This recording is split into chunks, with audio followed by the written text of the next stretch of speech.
Thank you, Carme, for your introduction. Let's go deeper into the topic. I will start introducing what do we mean talking about green walls. Green walls are a vegetated element integrated in the wall of the buildings. Focusing on outdoor green walls, different structures can be designed, allowing a sort of classification that distinguishes between green facades and living walls. In the first case, roots are located into the ground and climbing species can hang directly on the building facade. And in this case, we talk about direct facade. Or we can leave a gap and hang the plants on vertical external support, defining a double-skin green facade. On the other hand, when we talk about living walls, many plants of different species are located into supports, such as vessels or flexible bags that cover the wall of the building. In this case, the support can be continuous or modular, depending on the shape of the support. The choice of a proper green wall structure depends on the main purpose of the green wall itself.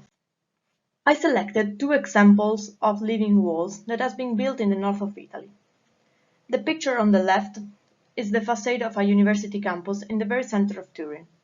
The one on the right is the facade of a restaurant in the same city. These two examples show how the green walls are attracting the interest of our public decision makers, but also the private investors, allowing a wider potential in their application in urban environment. Green walls, in all their possible structures, provide multiple benefits at different scales. If we focus on building scale, we have thermal insulation benefits, noise reduction, and the economic value of the property increases. If we zoom out at the neighborhood scale, we see an increasing in air quality, a general well-being both in terms of physical and mental health for people. Finally, the green wall can be part of a wider concept of green infrastructures that provide ecological corridors to favor biodiversity within the urban environment and provide air quality and thermal control at large scale. Of course, we cannot say that the installation of green walls is always easy and convenient. In fact, in the new buildings, the green wall can be integrated within the project since the beginning. But in existing and probably old buildings, the retrofitting is not always possible and structural evaluation must be done. Furthermore, maintenance costs need to be considered to promote green walls within the general public and private owners, to guarantee the correct management of these living solutions. Finally, water demand can become a major issue if green walls are not correctly managed. Focusing on the water-related issue, we can adopt two approaches. On one hand, we can try to reduce and keep to the minimum the water demand. But on the other hand, we can focus on alternative water sources to feed the system.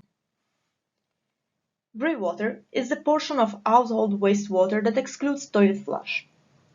Every day, we produce around 100 liters per person of greywater, resulting in a stable source of non-potable purposes.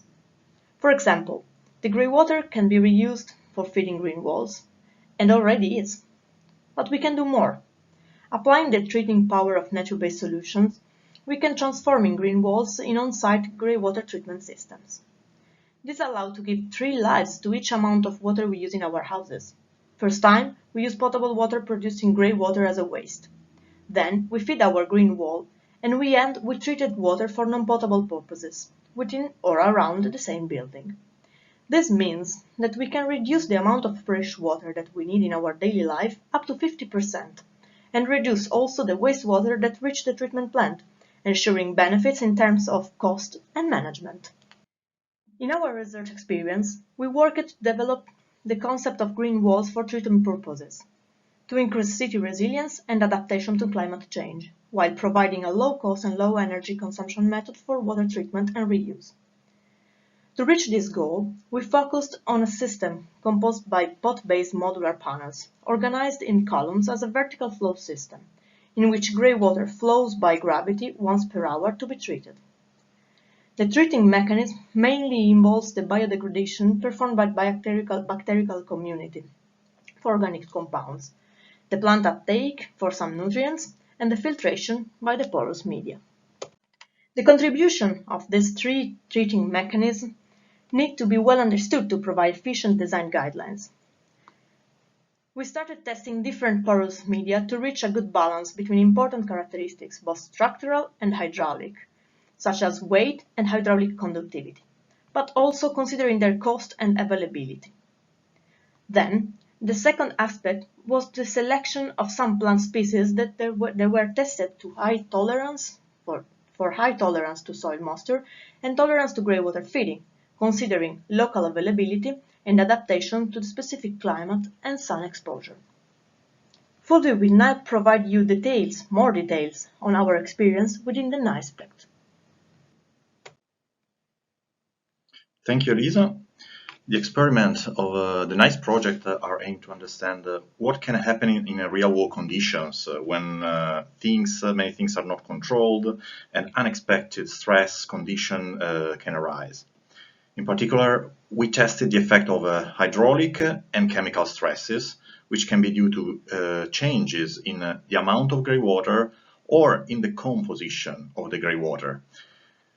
We use the green wall panels shown in the figure, fed with 100 liters per day of greywater, which is the average amount of greywater produced by a person per day.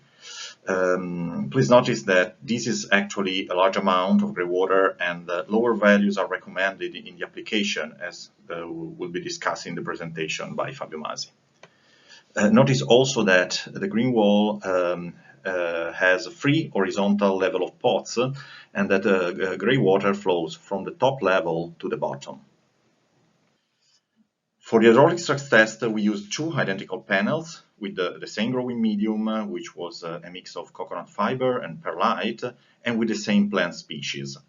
The only difference is that one panel was fed with a constant flow rate of greywater, while the second panel was fed with a flow rate that changed over time to simulate changes in the number of people in the building that discharge greywater. This is a summary of the flow regime of the two panels. The first panel always received the standard flow rate, while the second panel experienced periods of underflow and overflow when the flow rate was increased or decreased by 50%, and also a period of almost no flow to represent maintenance. The question we want to answer is, do these variations negatively affect the performance of the green wall to remove contaminants, and are the plants damaged by these hydraulic stresses? Here I'm showing the result for the removal of BOD, which is an organic contaminant. The dashed line shows the concentration of BOD in greywater on the vertical axis for different days of testing on the horizontal axis. The greywater was the same for the variable flow panel on the left and for the constant flow panel on the right. These lines now show the concentration after the first level of pots, after the second, and after the third level at the end of the green wall. This concentration becomes lower as greywater flows through the pots of the green wall, showing that BOD is progressively removed in both panels. However, when we compare the two panels, we notice some differences, mostly in the red boxes during the overflow period.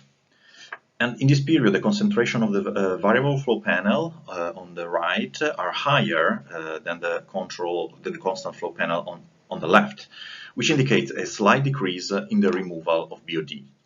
And the plants also show signs of distress during the overflow period. On the other hand, during the underflow and the maintenance period, no problems were observed.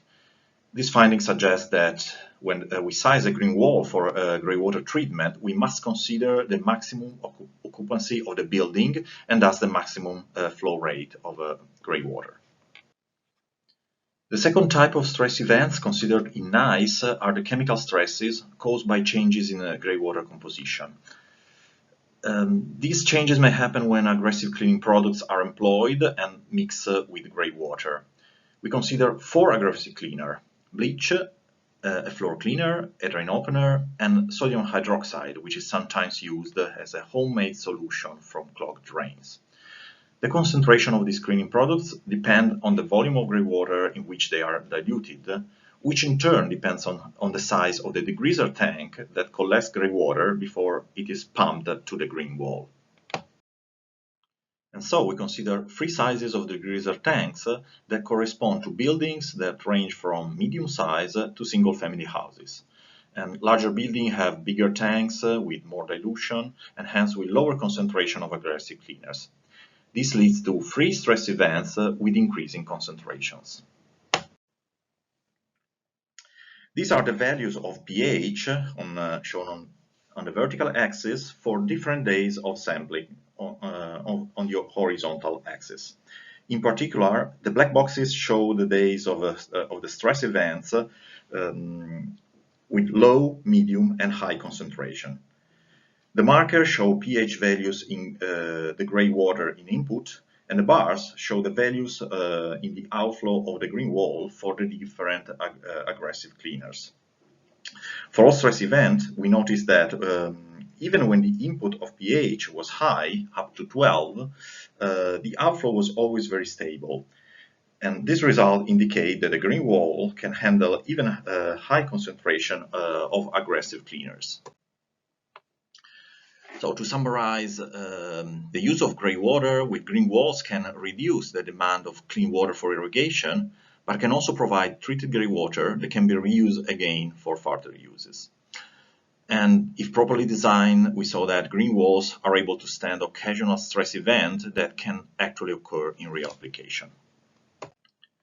That's all. Thanks to everyone for the attention, and here are the contact details for me and Elisa.